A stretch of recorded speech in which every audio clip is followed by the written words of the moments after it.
Hi guys, it's Mrs. Speaks. This screencast is going to show you how to fill out your morphemes page.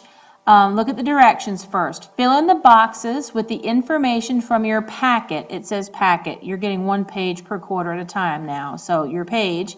Remember to underline the words whose descriptions are underlined in the boxes. And in the boxes, two things are underlined. Morphemes definition. In this box, you will underline the morphemes definition. And word. In this box, this long box, you will underline the word. Okay, so let's see what it needs. It gave us IR, and the first thing we need to tell it is the morpheme definition. And according to the sheet that you've got, that means not. IR means not. Then you need a word with the morpheme, and you can pick any word. I'm going to put irresponsible, but you could put irregular, irrational. Any word that has IR, which means not in it, is fine to use there. Spell it correctly, and it's fine. Then the next one says, define the word using the morpheme definition. So I need to use not, which is the morpheme definition, and define the word irresponsible, because irresponsible is the word I picked. So I'm going to say not responsible. That's using the morpheme definition not and saying what the word irresponsible means. The last long box says use the word in a complete sentence. And this sentence should show context. You can't say irresponsible is a word on my morpheme test and just keep using sentences like that. So I'm going to put not studying for morphemes tests is irresponsible. But remember, it said to underline the words whose descriptions are underlined in the boxes. So in this box, the morphemes definition, not, should be underlined. And in this box, the word, which was irresponsible, should also be underlined.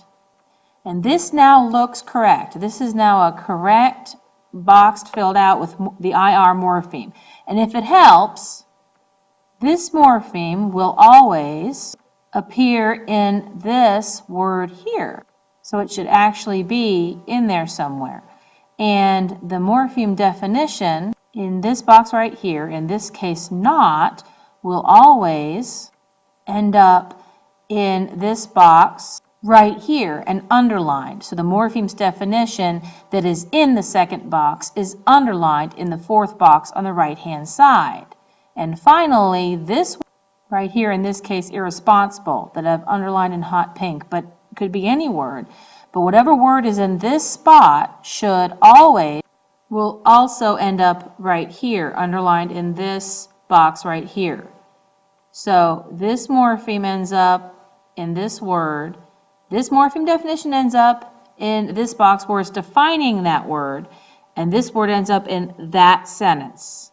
Hopefully seeing it graphically will help. Let's try another one. The next one on your first list is BAS, bass or base. That's the very next one. So again, you're going to fill in the morpheme definition from your list, which means low, and pick a word with the morpheme in it that has that low meaning in it. I'm going to do basement. You could also do bass guitar, bassoon, and so I'm going to say the lowest floor of a house. You can't say the bottom floor of a house. The basement is the bottom floor of a house, but that doesn't have the word low in it, and you wouldn't have low in there to underline like you can see I've done there.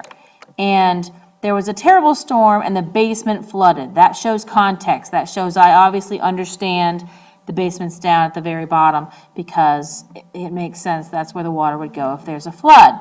Again, I've underlined low, which is that morpheme definition, which is what's underlined in the directions. I've underlined basement, the word, which is the part underlined in the directions. Base is in BAS, base is in my word.